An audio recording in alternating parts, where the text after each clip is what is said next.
2023 में सिर्फ फरवरी और मार्च में पाकिस्तान ने 2,30,000 से ज्यादा जो एम्यूनिशन के गोले, तोपों के गोले होते हैं, वो एक्सपोर्ट कर दिए।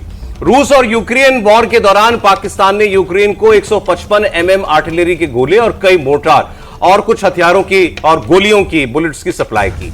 इस तरह की सप्लाई पाकिस्तान ने इजराइल को भी की।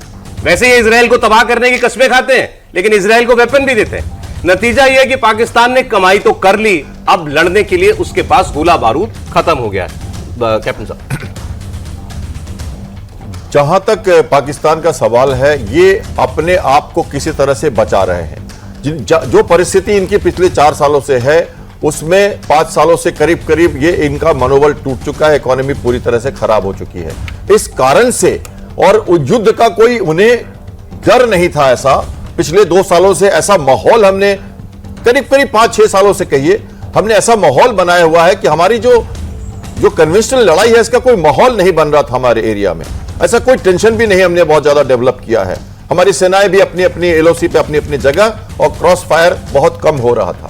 तो उस हिसाब से उन्होंने बहती गंगा में हाथ धोया और दुश्मन जैसे इजराइल देश को भी उन्होंने गोला बारूद दी, और ये उन्होंने जेलेंस्की को भी दिया।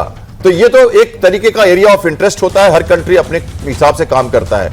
आज की जो बात है, तो पहले दिन से जो उनका रिएक्शन है, वो इसी तरह इंगित करता है कि वो खौफ में है। रात को, दिन को, सुबह, और आर्मी ऑफिसर से लेके पॉलिटिशियंस तरह तरह के बयान दे रहे हैं, डरे हुए बयान, और गुहार लगा रहे हैं सब जगह कि इसको रोका जाए। देखिए, अभी उन्होंने आज ही यूनाइटेड नेशन सिक्योरिटी काउंसिल में स्पेशल मीटिंग करने की बात की है, क्योंकि वो अस्थायी सदस्य है और वो कुछ दिनों के बाद इसकी अध्यक्षता भी करने वाला है। तो वो वहां भी अपनी प्रोटोकॉल बनाना चाहता है।